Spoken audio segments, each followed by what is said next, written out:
ஆரியர் திராவிடர் வெவ்வேறு இனம் என கூறிய ஆளுநர் என் ரவியின் கருத்திற்கு ஆளுநர் எந்த வரலாற்றை படித்தார் என்று தெரியவில்லை என அமைச்சர் பொன்முடி பதிலடி கொடுத்துள்ளார்.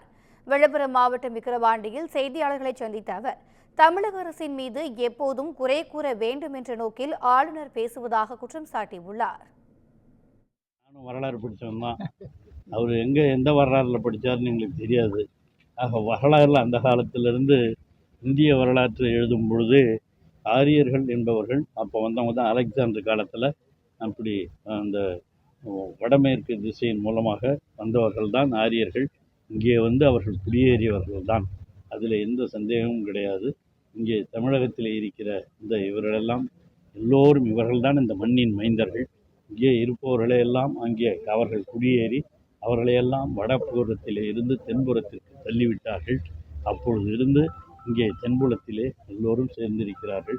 இந்த வரலாற்றெல்லாம் அவர் கொஞ்சம் ஒழுங்காக படித்து யாருன்னா ஹிஸ்ட்ரி ப்ரொஃபஸர்கிட்டையாவது இல்லை இந்த வரலாற்றை எழுதியவர்கள், நான் சொல்கிறது பெருமை இன்னும் கேட்டிங்கன்னா சத்யநாத ஐயர்னு எழுதியிருக்கார் அந்த காலத்தில் ஹிஸ்ட்ரி, இந்தியன் ஹிஸ்ட்ரி.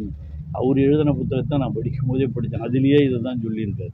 இப்போ அதற்கான நமக்கு பல்வேறு ஆதாரங்களும் கிடைத்திருப்பதையும் தமிழக முதலமைச்சர் அவர்கள் வெளியிட்டிருக்கிறார்கள். 5200 ஆண்டுகளுக்கு முன்பாகவே தென்பகுதியிலே நாகரிகம் வளர்ந்தது, மக்கள் வசித்திருக்கிறார்கள் என்பதையெல்லாம் நமக்கு பல்வேறு உதாரணங்களின் மூலமாக பல்வேறு நிகழ்வுகளின் மூலமாகவே அறிவியல் ரீதியாகவே நிரூபித்திருக்கிறது.